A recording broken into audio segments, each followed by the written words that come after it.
Welcome to Sudheer edutech YouTube channel. నేను మీ సుధీర్ సార్ని. 2024 July 8 ఇవాల్టి కరెంట్ అఫైర్స్. ఫస్ట్ క్వశ్చన్, 16 సార్లు అంతరిక్ష నడకలతో ఏ దేశ వ్యోమగాములు సరికొత్త రికార్డు సృష్టించారు?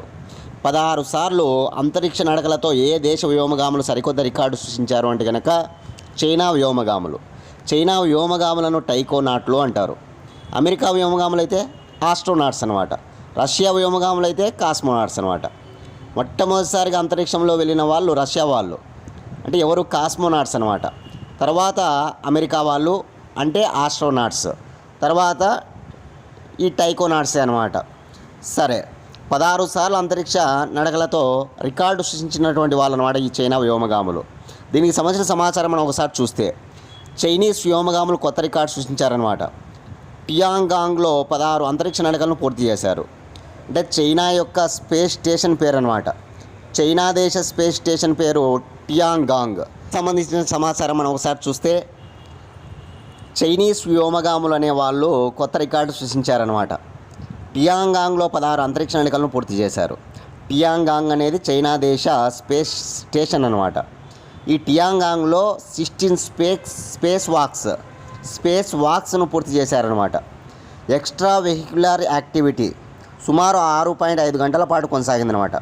ఎక్స్ట్రా వెహిక్యులర్ యాక్టివిటీ సుమారు ఎన్ని గంటల పాటు కొనసాగిందంటే 6.5 గంటల పాటు కొనసాగిందనమాట. సిబ్బంది సభ్యుల పేరు గుర్తుపెట్టుకోవాలి. అంటే ఈ స్పేస్ వాక్ను ఇప్పుడు చేసిన వాళ్ళ పేర్లు అనమాట. ఏ గ్వాంగ్పు, లీ గ్వాంగ్సు, లికాంగ్, ఈ ముగ్గురి పేర్లు నోట్ చేసుకోవాలి. ఏ గ్వాంగ్పు, లీ గ్వాంగ్సు, లికాంగ్, ఈ ముగ్గురి పేర్లు నోట్ చేసుకోవాలి. ఏ గ్వాంగ్పు, లీ గ్వాంగ్సు, లికాంగ్ అనమాట. చాలా ఇంపార్టెంట్. చైనా అంతరిక్ష కార్యక్రమం ఇటీవల మనం చూస్తూనే ఉన్నాం. అత్యంత వేగవంతంగా వాళ్ళు పురోగతి సాధిస్తున్నారనమాట. ఓకేనా? దీనిలో భాగంగా మొత్తం 17 టైకోనాట్లు ఇప్పుడు స్పేస్ వాక్లు నిర్వహించారనమాట. 16 సార్లు అంతరిక్ష నడకలు జరిగాయి. 17 మంది టైకోనాట్లు ఇప్పుడు స్పేస్ వాక్లు నిర్వహించారనమాట. ఇది చైనా అంతరిక్ష కార్యక్రమం యొక్క వేగవంతమైన పురోగతి అనమాట. చైనా అంతరిక్ష కార్యక్రమం రోజు రోజుకు ఎంత పురోగతి సాధిస్తూ ఉందనేది మనం ఇక్కడ చూసుకుంటే, టియాంగాంగ్లోని చైనీస్ టైకోనాట్లు చైనీస్ స్పేస్ స్టేషన్ సెంజౌ 18 మిషన్లో భాగంగా తమ 2వ అంతరిక్ష నడకను విజయవంతంగా పూర్తి చేశారన్నమాట. ఫస్ట్ ఏంటంటే సెంజౌ 12, కానీ సిఎస్ఎస్ నుండి మొట్టమొదటి అంతరిక్ష నడక ఎప్పుడంటే వాళ్ళది సెంజౌ 12 అనమాట. 2021 జూలైలో నిర్వహించారు సెంజౌ 12 ద్వారా. ఇప్పుడు సెంజౌ 18 అనమాట. సెంజౌ 18 ద్వారా వీళ్ళు ఈ అంతరిక్ష నడకను విజయవంతంగా పూర్తి చేయడం జరిగిందనమాట. ఫస్ట్ సెంజౌ 12తో స్టార్ట్ అయింది. ఇప్పుడు సెంజౌ 18తో దీన్ని రికార్డు సాధించారనమాట. ఓకేనా? బీజింగ్ యొక్క ప్రతిష్టాత్మక అంతరిక్ష కార్యక్రమంలో ఇది కొత్త రికార్డుగా వీళ్ళు చెప్తూ ఉన్నారనమాట. కాబట్టి చైనా రాజధాని బీజింగు, చైనా దేశ కరెన్సీ యువాను, చైనా దేశ భాష చైనీసు, ప్రపంచంలో ఎక్కువగా మాట్లాడే భాష చైనీసు. చైనా ప్రస్తుత అధ్యక్షుడు జీ జిన్పింగ్. చైనా ప్రధానమంత్రి ఎవరు? కామెంట్ బాక్స్లో మీ సమాధానాన్ని తెలియజేయండి అందరూ కూడా. దయచేసి అందరూ లైక్ చేయండి ప్లీజ్, అందరూ లైక్ చేయండి. ఇంకా ఎవరైనా సబ్స్క్రైబ్ చేసుకోతే సబ్స్క్రైబ్ చేసుకోండి. మన ఛానల్ని మీ ఫ్రెండ్స్ ఎవరైనా ఉంటే కనీసం 3కి షేర్ చేయండి. ఓకే, సెకండ్ క్వశ్చన్ చూద్దాం. బ్రిటన్ తొలి మహిళా ఆర్థిక మంత్రిగా ఎవరు నియమితులయ్యారు? బ్రిటన్ తొలి మహిళా ఆర్థిక మంత్రిగా నియమితులైన వారు రచెల్ జానే రీవ్స్. ఇక్కడ ఇమేలో చూడొచ్చు మనం రచెల్ జానే రీవ్స్ను. ఈమె బ్రిటన్ దేశానికి మొట్టమొదటి మహిళా ఆర్థిక మంత్రిగా ప్రమాణ స్వీకారం చేయడం జరిగిందనమాట. మన దేశంలో మొట్టమొదటి మహిళా ఆర్థిక మంత్రి ఎవరంటే కనుక ఇందిరాగాంధీ. మన దేశంలో 2వ మహిళా ఆర్థిక మంత్రి ఎవరంటే కనుక నిర్మలా సీతారామన్. ఇప్పుడు ప్రజెంట్ నిర్మలా సీతారామన్ గారు ఉన్నారు కదా, ఆమె 2వ మహిళా ఆర్థిక మంత్రి అనమాట మన దేశానికి. ఓకే, ఇందిరాగాంధీ, నిర్మలా సీతారామన్ ఇద్దరు కూడా మన దేశానికి ఆర్థిక మంత్రులుగా పనిచేశారనమాట. అట్లా బ్రిటన్ దేశంలో మొట్టమొదటి మహిళా ఆర్థిక మంత్రిగా ఈరోజు కీర్ స్టార్మర్ మంత్రివర్గంలో చోటు సంపాదించిందనమాట. కీర్ స్టార్మర్ ఇప్పుడు బ్రిటన్ ప్రధానమంత్రిగా ఎన్నికయ్యాడు కదా, నూతన ప్రధానమంత్రిగా. ఎవరి స్థానంలో? రిషి సునాక్. మన భారత సంతతికి చెందినటువంటి వాడు రిషి సునాక్ ఇక్కడ ఎన్నికల్లో ఓటమి చెందడం జరిగింది. ఆయన పార్టీ ఓకేనా, కన్జర్వేటివ్ పార్టీ ఓటమి చెందింది. లేబర్ పార్టీ విజయం సాధించడం వల్ల ఇక్కడ కీర్ స్టార్మర్ ప్రధానమంత్రి కావడం జరిగింది, మనందరికీ తెలుసు. ఓకేనా? 650 స్థానాలు ఉంటే బ్రిటన్లో ఈ 650 స్థానాలకు గాను 412 స్థానాలతో లేబర్ పార్టీ అధికారంలోకి రావడం జరిగిందనమాట. 121 స్థానాలు కేవలం 121 స్థానాలు కైవసం చేసుకున్నటువంటిదే కన్జర్వేటివ్ పార్టీ. కాబట్టి కన్జర్వేటివ్ పార్టీ అధికారం నుంచి దిగిపోవడం జరిగిందనమాట. కన్జర్వేటివ్ పార్టీ అంటే రిషి సునాక్, లేబర్ పార్టీ అంటే కీర్ స్టార్మర్. ఇద్దరిని గుర్తుపెట్టుకోవాలి. ప్రజెంట్ బ్రిటన్ ప్రధానమంత్రిగా ఎన్నికైన వాడు కీర్ స్టార్మర్. ఇతను ఏ నియోజకవర్గంలో పోటీ చేసి విజయం సాధించాడు, అతని నియోజకవర్గం నోట్ చేసుకోవాలి. ఆల్రెడీ చెప్పాను నేను చాలాసార్లు, కొత్తగా ఎవరైనా వింటూ ఉంటే కనుక నోట్ చేసుకోండి, ఓకేనా. అతని యొక్క నియోజకవర్గం ఏంటంటే కనుక హోల్బర్న్ అండ్ ప్యాంక్రాస్ అనేటువంటి నియోజకవర్గంలో విజయం సాధించాడు. ఇక మన భారత సంతతికి చెందినటువంటి రిషి సునాక్ ఏ నియోజకవర్గంలో పోటీ చేసి విజయం సాధించాడు అంటే కనుక ఆయన రిచ్మండ్ అండ్ నార్త్ అలర్టన్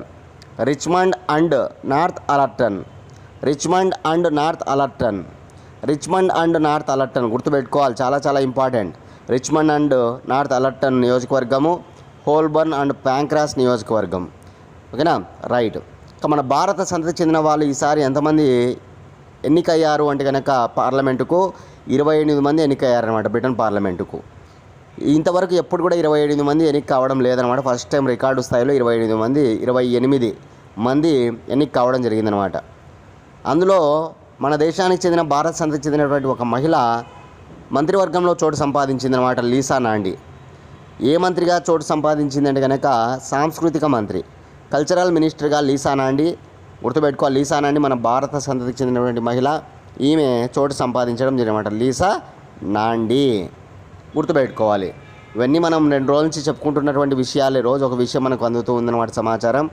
ఈరోజు ఓకేనా మనకు వార్తల్లో ఉన్నటువంటిది రచల్ జానే రీవ్స్, బ్రిటన్ తొలి మహిళా ఆర్థిక మంత్రి అనమాట. ఇక బ్రిటన్ తొలి మహిళా ప్రధానమంత్రి అయితే మార్గరెట్ థాచర్ బ్రిటన్ దేశ తొలి మహిళా ప్రధానమంత్రి అనమాట. బ్రిటన్ దేశ 2వ మహిళా ప్రధానమంత్రి థెరెసా మే. మనము ఆప్షన్స్లో ఉన్నాయి చూడండి, మార్గరెట్ థాచర్ పేరు, థెరెసా మే పేరు, రచల్ జానే రీవ్స్ పేరు, లీసా నాండి పేరు. ఈ నలుగురిని నోట్ చేసుకోవాలి మీరు, ఇంపార్టెంట్. ఇక మార్గరెట్ థాచర్ బ్రిటన్ దేశ తొలి మహిళా ప్రధానమంత్రి. ఇక మన దేశ తొలి మహిళా ప్రధానమంత్రి ఎవరు? ఇందిరాగాంధీ. ఒకే ఒక మహిళ ఇంతవరకు ప్రధానమంత్రి అయింది మన దేశానికి, ఆమె ఇందిరాగాంధీ అనమాట. ప్రపంచంలో తొలి మహిళా ప్రధానమంత్రి సిడిమావో బండారు నాయకి, శ్రీలంక. సిడిమావో బండారు నాయకి అనమాట, శ్రీలంక దేశం, ఓకేనా. గుర్తుపెట్టుకోవాలి. ప్రపంచంలో 2వ మహిళా ప్రధానమంత్రి అయితే కనుక ఇందిరాగాంధీ. ప్రపంచంలో తొలి మహిళా ప్రధానమంత్రి అయితే కనుక సిడిమావో బండారు నాయక్ అనమాట, శ్రీలంక, ఓకేనా. ఇవన్నీ కూడా నోట్ చేసుకొని చదువుకోవాలి. 28 మంది మన భారత సంతతికి చెందిన వాళ్ళ పేర్లు అవసరం లేదు, ఎంతమంది అనేది నోట్ చేసుకోవాలి. నా నుంచి మీకు ఒక క్వశ్చన్ ఏంటంటే కనుక ఇటీవల ఇరాన్ దేశ నూతన అధ్యక్షుడిగా ఎవరు ఎన్నికయ్యారు? ఇరాన్ దేశ నూతన అధ్యక్షుడిగా ఎన్నికైన వారు ఎవరు? కామెంట్ బాక్స్లో మీ సమాధానాన్ని తెలియజేయండి అందరూ కూడా. థర్డ్ క్వశ్చన్, NCAER ప్రకారం 2011-12లో పేదరికం 21.2% ఉండగా 2022-2024 మధ్య ఎంత శాతానికి చేరింది? చాలా చాలా ఇంపార్టెంట్ అన్నమాట. పేదరికం సంబంధించినటువంటి విషయం ఏదొచ్చినా కూడా మనం నివేదికల్లో నోట్ చేసుకోవాలి. NCAER ప్రకారం 2011-2012లో పేదరికం 21.2% ఉండింది. ఇది 2022-2024 మధ్య ఎంత శాతానికి తగ్గిందంటే కనుక 8.5% పరిమితమైందనమాట. చూడండి, దేశంలోనే పేదరికం తగ్గిందని ఆర్థిక మేధో సంస్థ NCAER విడుదల చేసిన అధ్యయన పత్రంలో మనకు వెల్లడించబడిందనమాట. దేశంలోనే పేదరికం తగ్గిందని ఆర్థిక మేధో సంస్థ NCAER విడుదల చేసిన అధ్యయనంలో మనకు వెల్లడించబడిందనమాట. 2011-2012లో దేశంలో 21.2% పేదరికం ఉండిందనమాట. 2022-2024 మధ్య 8.5% పరిమితమైందని ఈ సంస్థ పేర్కొనడం జరిగిందనమాట. అంటే 2011-2012లో 21.2% పేదరికం ఉండింది. 2022-2024 వచ్చేసరికి 8% పరిమితమైందంటే బాగా తగ్గిందని. కోవిడ్ వంటి ఊహించని పరిణామాలు ఎదురైనా ఆ సవాళ్ళను తట్టుకొని దేశం ప్రగతి పథంలో ముందుకెళ్ళిందని చెప్పిందనమాట. మన అందరికీ తెలుసు, కోవిడ్ వచ్చి ఎన్నో పరిణామాలు మనకు ఎదురైనాయి అనమాట. కానీ ఆ సవాళ్ళను తట్టుకొని మనం దేశం ప్రగతి ముందుకు వెళ్ళిందని ఈ సంస్థ తెలిపిందనమాట. Rethinking social safety nets in a changing society పేరుతో NCAER ఈ పత్రాన్ని విడుదల చేసిందనమాట. ఏ పేరుతో విడుదల చేసింది అనేది నోట్ చేసుకోవాలి. Rethinking social safety nets in a changing society అనే పేరుతో ఈ పత్రాన్ని విడుదల చేసిందనమాట. సొనాల్టే దేశాయ్ ఈ పత్రాన్ని రూపొందించారు. ఎవరు రూపొందించారు ఈ పత్రాన్ని? సొనాల్టే దేశాయ్ అనమాట. ఇండియన్ హ్యూమన్ డెవలప్మెంట్ సర్వే ఇటీవల పూర్తి చేసిన వేవ్ 3తో పాటు గతంలోని వేవ్ 1, 2 డేటాను ఈ పత్రం రూపొందించేందుకు వినియోగించుకున్నారన్నమాట.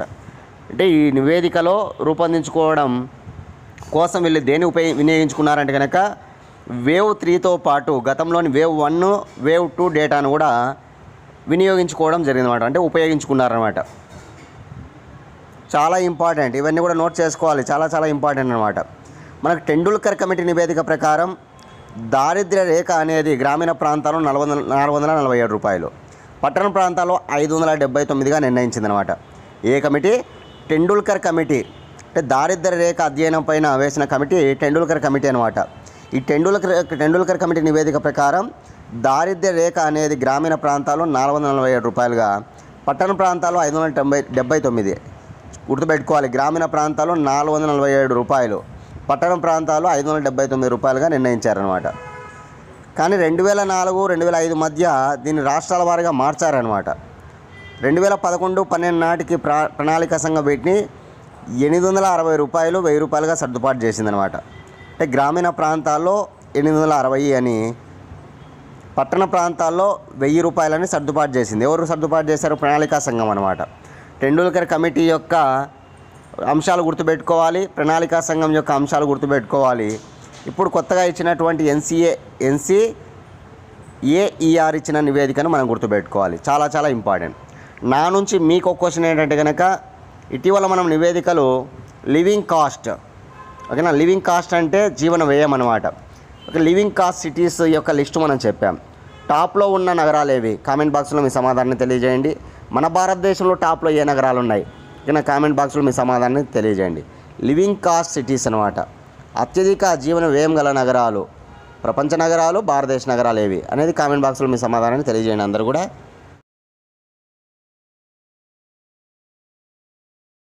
Fourth question, Indo Russia joint వెంచర్గా AK-203 అసాల్ట్ రైఫిల్స్ తయారీ కేంద్రం ఎక్కడ గలదు?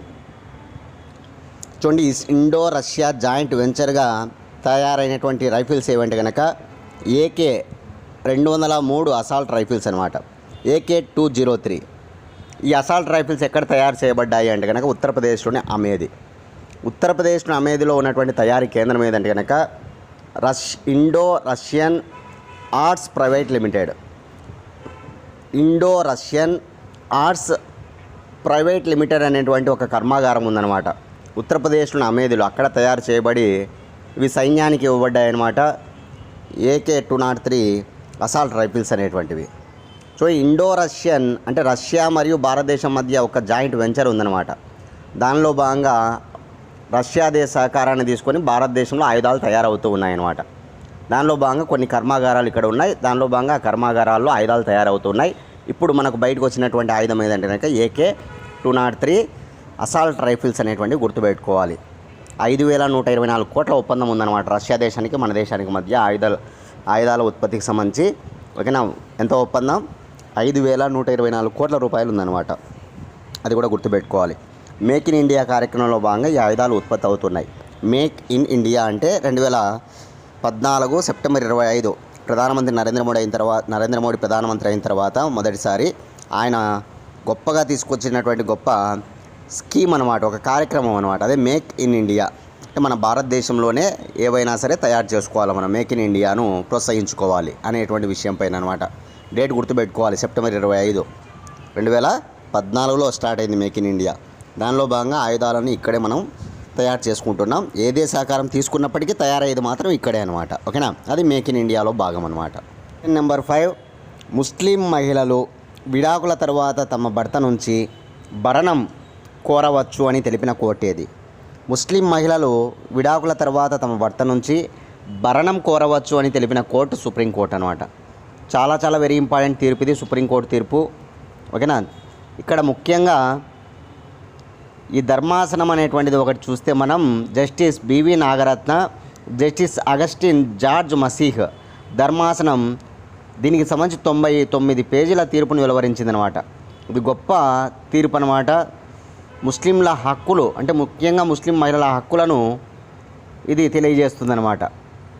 మనం గుర్తుపెట్టుకోవాలి. ఈ ధర్మాసనంలో ఉన్నటువంటి న్యాయమూర్తులు ఎవరంటే కనుక న్యాయమూర్తులు justice B V Nagarathna, justice Augustine George Masih అనమాట. వీళ్ళిద్దరి ధర్మాసనం 99 పేజీల తీర్పును వెలువరించిందనమాట. దీంట్లో ఉన్నటువంటి విషయాలు ఏంటి అంటే కనుక విడాకులు తీసుకున్న ముస్లిం మహిళ నేర శిక్షా స్మృతి, మనకు సిఆర్పిసి అంటాం కదా, క్రిమినల్ ప్రొసీజర్ కోడ్ అనమాట. నేర శిక్షా స్మృతి అంటాం తెలుగులో అయితే. దానిలో ఉన్నటువంటి సెక్షన్ 125 ప్రకారం భర్త నుంచి భరణం కోరవచ్చని సుప్రీంకోర్టు కీలక తీర్పు వెలువరించింది. గుర్తుపెట్టుకోవాలి, ఈ సెక్షన్ చాలా ఇంపార్టెంట్ అనమాట. ఓకేనా. సిఆర్పిసి సెక్షన్ 125 ప్రకారం భర్త నుంచి భరణం కోరవచ్చని సుప్రీంకోర్టు కీలక తీర్పు వెలువరించిందనమాట. ఇందుకు 1986 నాటి ముస్లిం మహిళల విడాకులపై హక్కుల రక్షణ చట్టం అడ్డురాదని స్పష్టం చేసిందనమాట. సో 1986లో ముస్లిం మహిళల చట్టం అనేటువంటిది దీనికి సంబంధించి అడ్డురాదని స్పష్టం చేసిందనమాట. వివాహమైన మహిళలందరికీ సిఆర్పిసిలోని సెక్షన్ 125 వర్తిస్తుందని, ఇది లౌకిక నిబంధన అని తెలిపింది. లౌకికం అంటే మత ప్రమేయం లేనిది అని, లౌకిక నిబంధన అని తేల్చి చెప్పిందనమాట. ముస్లిం మహిళలకు ఇందుకు మినహాయింపు కాదని కూడా పేర్కొందనమాట. ఓకేనా. అంతేగాని మహిళలందరూ కూడా ఇక్కడ ఈ సెక్షన్ 125 ప్రకారం వాళ్ళందరికీ కూడా భరణం వర్తిస్తుంది, ముస్లిం మహిళలు ఇందుకు మినహాయింపు కాదని పేర్కొందనమాట కోర్టు. చాలా ఇంపార్టెంట్గా. ఓకేనా. భరణాన్ని దానంగా కూడా చూడకూడదంట. ఇక్కడ ఇచ్చేటువంటి భరణాన్ని ఎవరు కూడా దానంగా చూడకూడదని, అది మహిళల హక్కు అని తెలిపిందనమాట. ఓకేనా. ఇది దానం కాదు, వారి యొక్క హక్కు అనమాట. తన భార్యకు భరణం చెల్లించాలంటూ కుటుంబ కోర్టు జారీ చేసిన ఆదేశాల్లో జోక్యం చేసుకోవడానికి ఇటీవల తెలంగాణ హైకోర్టు నిరాకరించడాన్ని సవాల్ చేస్తూ మహమ్మద్ అబ్దుల్ సమద్ వేసిన పిటిషన్ కొట్టివేసిందనమాట. ఎవరు వేసినటువంటి పిటిషన్ ఇది? మహమ్మద్ అబ్దుల్ సమద్ వేసిన పిటిషన్ను కొట్టివేస్తూ న్యాయమూర్తులు justice B V Nagarathna, justice Augustine George Masih ధర్మాసనం బుధవారం 99 పేజీల తీర్పును వెలువరించిందనమాట. ఈ విషయాలన్నీ నేను నోట్ చేసుకోవాలి. ఇక్కడ సెక్షన్ గుర్తుపెట్టుకోవాలి ఖచ్చితంగా. సిఆర్పిసి సెక్షన్ 125, అదేవిధంగా ముస్లిం మహిళల చట్టం గుర్తుపెట్టుకోవాలి 1986. ఓకేనా. ఇది ఎటువంటి నిబంధన అంటే లౌకిక నిబంధన అని, ఇది భరణాన్ని దానంగా చూపకూడదని, ఇది స్త్రీల హక్కు అని సుప్రీంకోర్టు తీర్పునివ్వడం జరిగిందనమాట. కాబట్టి వెరీ వెరీ ఇంపార్టెంట్గా ఈ విషయాలు నోట్ చేసుకోవాలి. ఓకేనా. నా నుంచి మీకు క్వశ్చన్ ఏంటంటే కనుక సుప్రీంకోర్టు అనేటువంటిది ఎప్పుడు ఏర్పడింది అంటే బ్రిటిష్ వారి కాలంలో సుప్రీంకోర్టు ఏర్పడింది. అది ఎప్పుడు? ఆ సుప్రీంకోర్టు మళ్ళీ తిరిగి ఫెడరల్ కోర్టుగా ఎప్పుడు మార్చబడింది? ఫెడరల్ కోర్టు మళ్ళీ ఇప్పుడు సుప్రీంకోర్టుగా మారింది కదా. ఈ సుప్రీంకోర్టు మళ్ళీ ఎప్పుడు ఏర్పడింది? ఈ 3 సంవత్సరాలు మీరు ఆన్సర్ చేయండి చూద్దాం. సుప్రీంకోర్టు ఎప్పుడు ఏర్పడింది? సుప్రీంకోర్టు ఫెడరల్ కోర్టుగా ఎప్పుడు మారింది? ఫెడరల్ కోర్టు మళ్ళీ తిరిగి సుప్రీంకోర్టుగా ఎప్పుడు మారింది? ఓకేనా.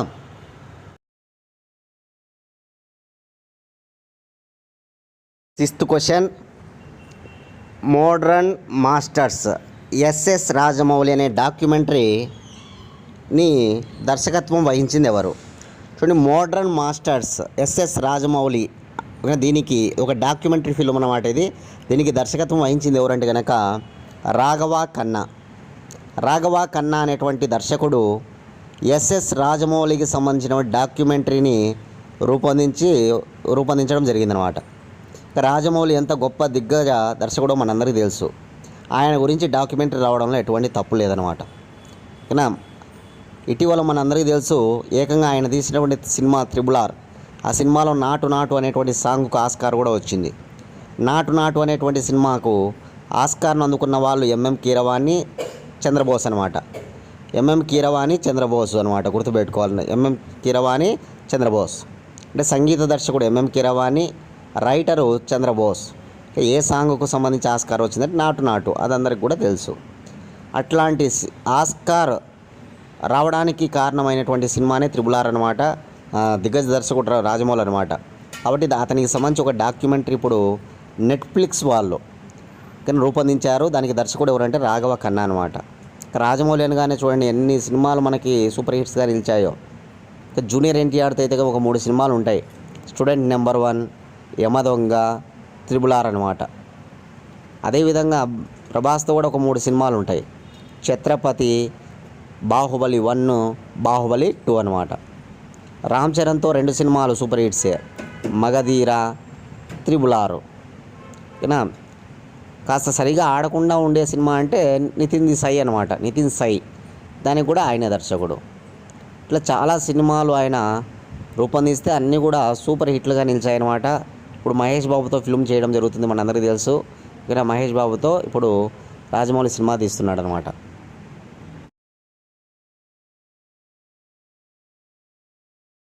క్వశ్చన్, 2024 జూలై 7న పూరి జగన్నాథ యాత్ర ఏ రాష్ట్రంలో ఘనంగా ప్రారంభమైంది? 2024 జూలై 7న పూరి జగన్నాథ యాత్ర ఏ రాష్ట్రంలో ఘనంగా ప్రారంభమైంది అంటే కనుక ఆన్సర్ ఒరిస్సా. ఒరిస్సా రాష్ట్రం అనగానే పూరి జగన్నాథ యాత్ర చాలా గొప్ప యాత్ర. ఈసారి ఏకంగా 15 లక్షల మంది జన సందోహం ఇక్కడ జనం రానున్నారనమాట. ఎన్ని లక్షల మంది? 15 లక్షల మంది అనమాట. ఈసారి ప్రత్యేకత ఏంటంటే కనుక పూరి జగన్నాథ యాత్రలో 1971 తర్వాత అంటే 53 ఏళ్ళ తర్వాత ఒకేసారి 3 దర్శనం ఇవ్వనున్నాయన్నమాట.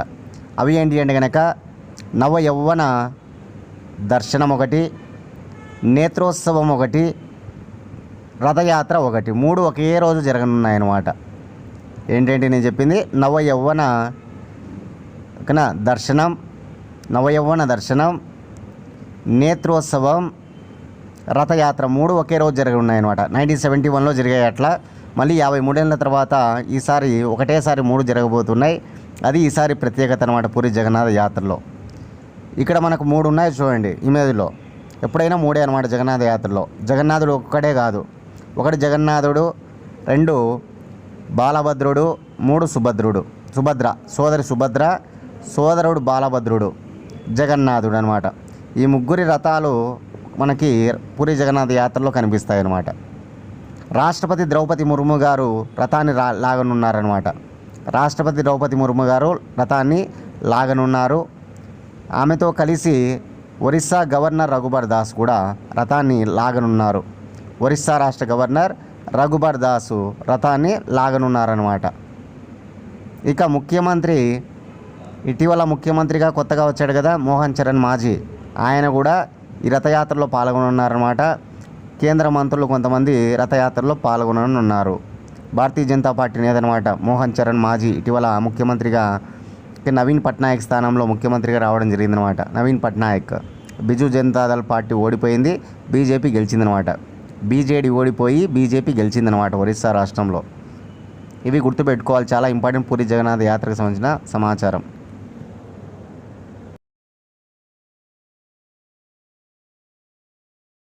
ఫిఫ్త్ క్వశ్చన్, జార్ఖండ్ హైకోర్టుకు నూతన ప్రధాన న్యాయమూర్తిగా ఎవరు నియమితులయ్యారు? జార్ఖండ్ హైకోర్టుకు నూతన ప్రధాన న్యాయమూర్తిగా నియమితులైన వారు రంజన్ సారంగి అనమాట. జార్ఖండ్లో హైకోర్టు ఎక్కడ ఉందంటే రాంచీ, జార్ఖండ్ రాజధాని రాంచీనే, హైకోర్టు కూడా రాంచీలోనే ఉంటుందన్నమాట. ఇటీవలనే జార్ఖండ్ రాష్ట్రంలో మళ్ళీ ముఖ్యమంత్రిగా తిరిగి 3వసారి ప్రమాణ స్వీకారం చేశాడు. ఎవరు? హేమంత్ సోరెన్ అనమాట. హేమంత్ సోరెన్, జార్ఖండ్ ముక్తి మోర్చా పార్టీకి చెందిన హేమంత్ సోరెన్. ఆయన మనీ లాండరింగ్ కేసులో జైలుకు వెళ్ళడం, ఆ తర్వాత చంపై సోరెన్ జేఎంఎం నేత, జార్ఖండ్ ముక్తి మోర్చా నేత, జేఎంఎం నేత చంపై సోరెన్ ముఖ్యమంత్రి కావడం, మళ్ళీ ఆయన జైలు నుంచి వచ్చిన తర్వాత హేమంత్ సోరెన్ మళ్ళీ తిరిగి ఇప్పుడు ఆయన ప్రమాణ స్వీకారం చేయడం, ఇవి మనం రాజకీయ పరిణామాలు చూస్తున్నాం జార్ఖండ్లో. అటువంటి జార్ఖండ్లో హైకోర్టు నూతన ప్రధాన న్యాయమూర్తిగా ఇప్పుడు ఎవరు వచ్చారంటే కనుక రంజన్ సారంగి అనమాట. ఇప్పుడు హైకోర్టు అనగానే రాష్ట్రాలలో అత్యున్నతమైనటువంటి న్యాయస్థానం ఏదంటే హైకోర్టే. ప్రతి రాష్ట్రంలో న్యాయస్థానం ఓకేనా, మనకి హైకోర్టే అత్యున్నతమైనటువంటి న్యాయస్థానం అనమాట. మన భారతదేశంలో ప్రస్తుతం ఉన్న రాష్ట్రాలు 28 అయితే హైకోర్టులు 25 ఉన్నాయన్నమాట. 28 రాష్ట్రాలు ఉన్నాయి, 25 హైకోర్ట్స్ ఉన్నాయి, గుర్తుపెట్టుకోవాలి. మొట్టమొదటి హైకోర్టు కలకత్తా హైకోర్టు, 2వ హైకోర్టు బాంబే హైకోర్టు, 3వ హైకోర్టు మద్రాస్ హైకోర్టు, 4వ హైకోర్టు అలహాబాద్ హైకోర్టు అనమాట. కలకత్తా, బాంబే, మద్రాస్ ఈ 3 కూడా 1862లో ఏర్పడ్డాయి, 1862లో ఏర్పడ్డాయి. అదే అలహాబాద్ హైకోర్టు అయితే కనుక 1866లో ఏర్పడింది అనమాట. స్వతంత్రం వచ్చిన తర్వాత ఏర్పడిన మొట్టమొదటి హైకోర్టు గౌహతి హైకోర్టు, అస్సాం. 1948 1948లో స్వతంత్రం వచ్చింది, 47లో మనకి 48లో గౌహతి హైకోర్టు ఏర్పడుతుందన్నమాట అస్సాం. అతిపెద్ద హైకోర్టు ఏదంటే అలహాబాద్ హైకోర్టు, ఉత్తరప్రదేశ్ అనమాట. ఎక్కువ మంది న్యాయమూర్తులు కలిగిన హైకోర్టు కూడా అలహాబాద్ హైకోర్టే, ఉత్తరప్రదేశ్ అనమాట. ఎక్కువ రాష్ట్రాలు ఏ హైకోర్టు పరిధి కిందికి వస్తాయంటే మాత్రం గౌహతి హైకోర్టు పరిధి కిందికి వస్తాయి. గౌహతి హైకోర్టు పరిధి కిందికి 4 రాష్ట్రాలు వస్తాయన్నమాట. మిజోరాము, అరుణాచల్ ప్రదేశ్, అస్సాము, నాగాల్యాండ్. మిజోరాము, అరుణాచల్ ప్రదేశ్, అస్సాము, నాగాల్యాండ్ అనమాట. చివరి హైకోర్టు అమరావతి హైకోర్టు అనమాట. చివరి హైకోర్టు అమరావతి హైకోర్టు 2015 జనవరి 1 ఏర్పడింది. ఓకేనా, జనవరి 1వ తారీఖున ఏర్పడింది అనమాట అమరావతి హైకోర్టు అనమాట. ఇప్పుడు ఆంధ్రప్రదేశ్ హైకోర్టుకు ప్రధాన న్యాయమూర్తిగా ఎవరున్నారంటే తీరజ్ సింగ్ ఠాగూర్ గారు ఉన్నారు. తెలంగాణ హైకోర్టు ప్రధాన న్యాయమూర్తిగా అలోక్ ఆరాధే ఉన్నాడు. అలోక్ ఆరాధే, ఇది గుర్తుపెట్టుకోవాలి. ఇప్పుడు జార్ఖండ్ హైకోర్టు ప్రధాన న్యాయమూర్తిగా ఎన్నికైంది ఇక రంజన్ సారంగి. మనకు రాజ్యాంగంలో 6వ భాగంలో హైకోర్టు గురించిన వివరాలు ఉంటాయన్నమాట. ఆర్టికల్ 217 హైకోర్టు గురించి వివరిస్తుంది. ఆర్టికల్ 217 ప్రకారం హైకోర్టు ప్రధాన న్యాయమూర్తులను రాష్ట్రపతి గారు నియమిస్తారనమాట. గుర్తుపెట్టుకోవాలి. హైకోర్టు ప్రధాన న్యాయమూర్తి నియమించేది ఎవరంటే కనుక రాష్ట్రపతి. హైకోర్టు ప్రధాన న్యాయమూర్తి చేత ప్రమాణ స్వీకారం చేయించేది ఎవరంటే మాత్రం గవర్నర్.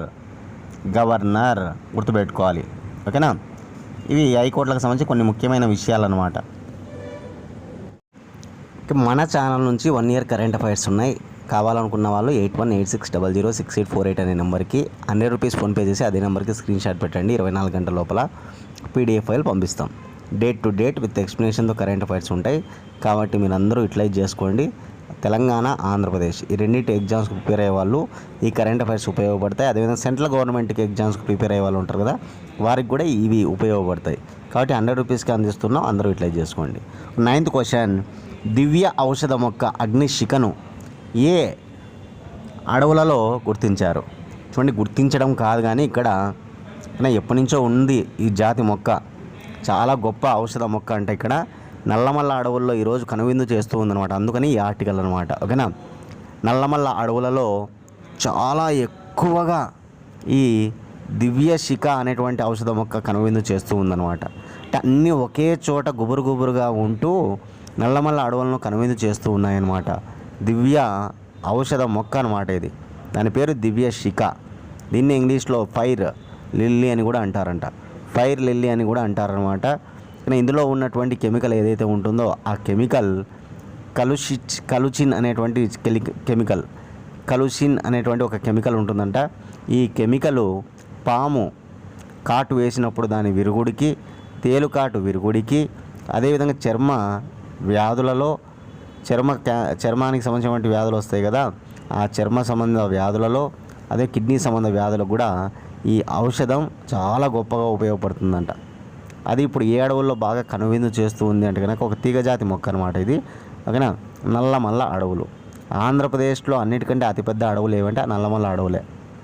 ఆంధ్రప్రదేశ్లో అన్నిటికంటే అతిపెద్ద అడవులు ఏవి? నల్లమల్ల అడవులు అనమాట. ప్రపంచంలో అడవులు ఎక్కువగా ఉన్నటువంటి విస్తీర్ణ పరంగా దేశం రష్యా. అదే భారతదేశంలో అటవీ విస్తీర్ణం ఎక్కువగా ఉన్న రాష్ట్రం మధ్యప్రదేశ్ అనమాట. మధ్యప్రదేశ్. ఓకేనా, ఆంధ్రప్రదేశ్లో అతిపెద్ద అడవులు ఏవంటే నల్లమల్ల అడవులు. గుర్తుపెట్టుకోవాలి.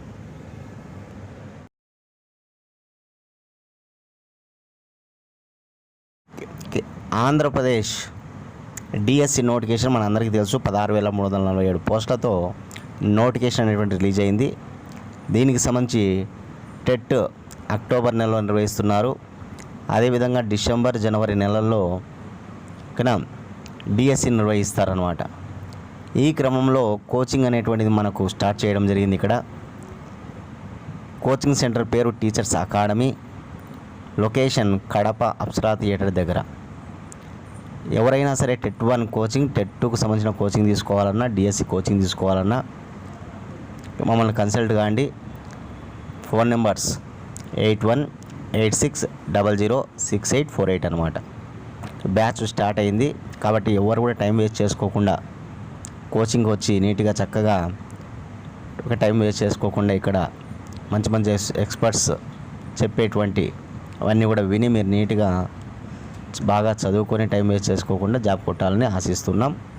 అదేవిధంగా కోచింగ్ తీసుకున్న వాళ్ళైతే కనుక వాళ్ళు కూడా టైం వేస్ట్ చేసుకోకుండా బాగా చదివి అందరూ కూడా ఎవరైతే కష్టపడతారో వాళ్ళకి జాబులు రావాలని కోరుకుంటున్నాం. కాబట్టి ఎవరైనా ఇతర జిల్లాల వాళ్ళు, కడపలో కోచింగ్ సెంటర్ ఉంది కదా, ఇతర జిల్లాల వారు కోచింగ్ ఇక్కడికి వచ్చి తీసుకోవాలన్నా ఇక్కడ హాస్టల్ వసతి ఉంది. డైలీ టెస్టులు ఉంటాయి, వీక్లీ టెస్టులు ఉంటాయి, గ్రాండ్ టెస్టులు ఉంటాయి. అదేవిధంగా మంచి అధ్యాపకుల చేత విద్యాబోధన చెప్పించబడుతుంది.